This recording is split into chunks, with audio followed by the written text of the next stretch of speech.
We're out here in Kansas right now. This is work week for us, number 2 actually for me. But and here's the sad part: I don't even have a Kansas tag this year, but that's okay. My buddies back here have, for many years, have come out here and worked and got things ready for me, and I came out and pretty much just went and got in a tree and shot a deer. I'm not gonna lie. That's kind of how it's worked in the past a few times. So, I mean, I call a spade a spade. So this year, I'm hoping to be able to return the favor for somebody and come out and do a little work and just say, hey, just go climb that tree right there and one's gonna walk under you. But knowing me, it probably won't happen. But anyway, we're out here in Kansas. We're going, Dan and I and Karsten and Chris are here. Mark is coming tomorrow. He's coming in to help for the week. We're going to work here for, I don't know, probably about 5 or 6 days, and then we're going to leave here and we're going to our place in Missouri, where I'll be spending a lot of time this year because, like I said, I don't have a Kansas tag. So right now we're fixing to go and move some stands around. We're going to put some reveals out, see what kind of pictures we can get things started. It's July the 7th, so some deer ought to be in velvet. Ought to be able to get a few pictures. So anyway, here we go. Start the deer season 2021.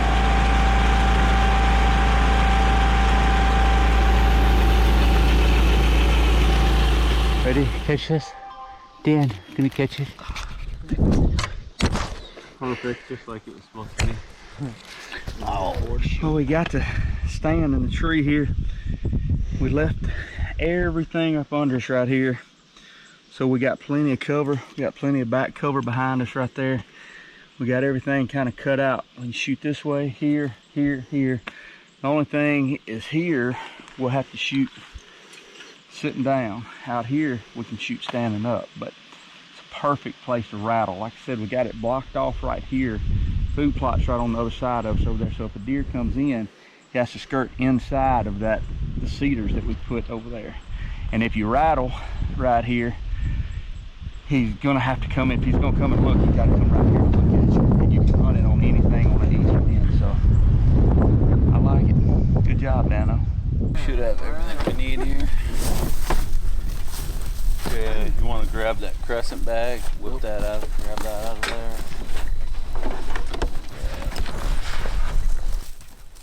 Man, I don't even know if we can get back.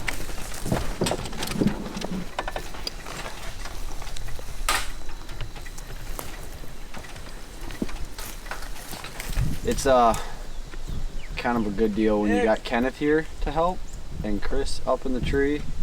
Karsten behind the tree, I don't know what he's doing, but as you can see, we've had a rough day.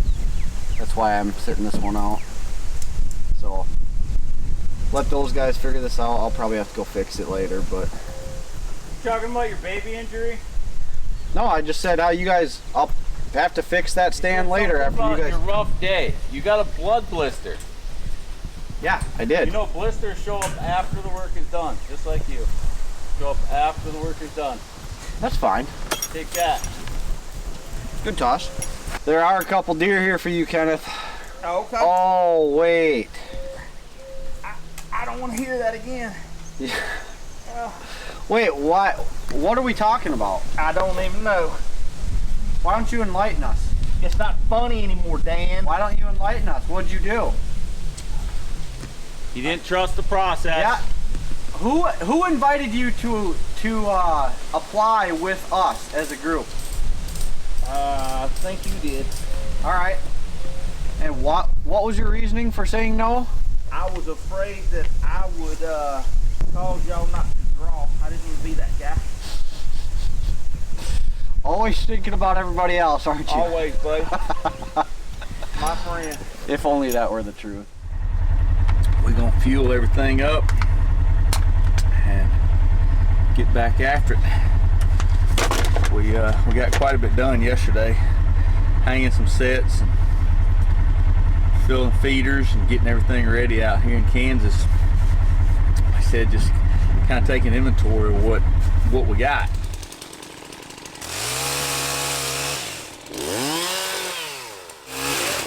Yeah, like this stuff. That tree right there. Behind it, you got that little right there.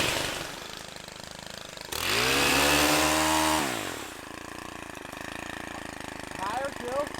Yeah, a little bit higher. So in this area, we have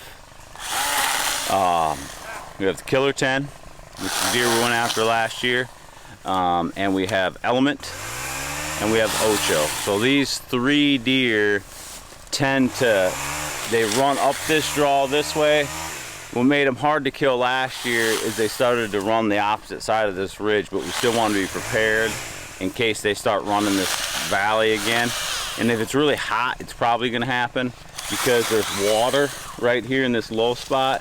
And we actually found Killer 10 sheds maybe 50 yards over here to the left.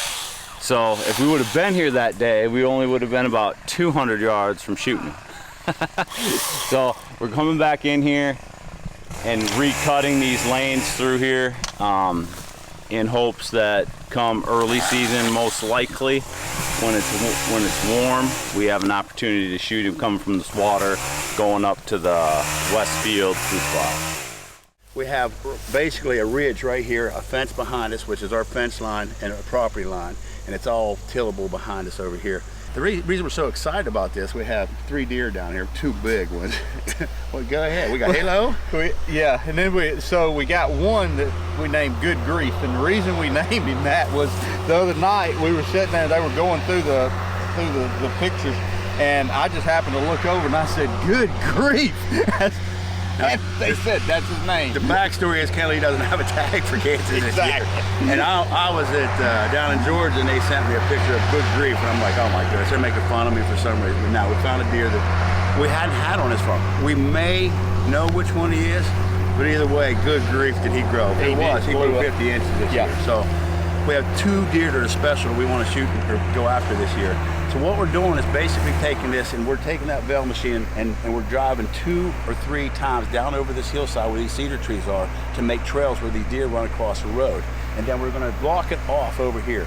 We have had such good success at changing the way the deer move on our farms. After you get on a farm so many years, you know how they move, and then you find a deer, and once you find him, to be able to manipulate him is so cool, right? The game is what we enjoy most of all. I mean, that's what's setting a deer up like that. And though cutting those paths, you know, I mean, a deer is going to usually take the path of least resistance. So making those paths, they'll walk. We blocked this off here with a bunch of cedars where he used to walk through here. He's going to take those trails down this way now, where I have a stand down there. And then whenever we hunt this on the north wind to get them around the corner, the north wind's going to block them from coming here. They're going to cut down through there. So that's the game, right? So when you FaceTime me in November, I'm going to go, Good Grief. Hopefully, right? That's right. We kill our deer now, not in November, right? That's right. This is how we kill them. This is how you do it. All right, let's get to work.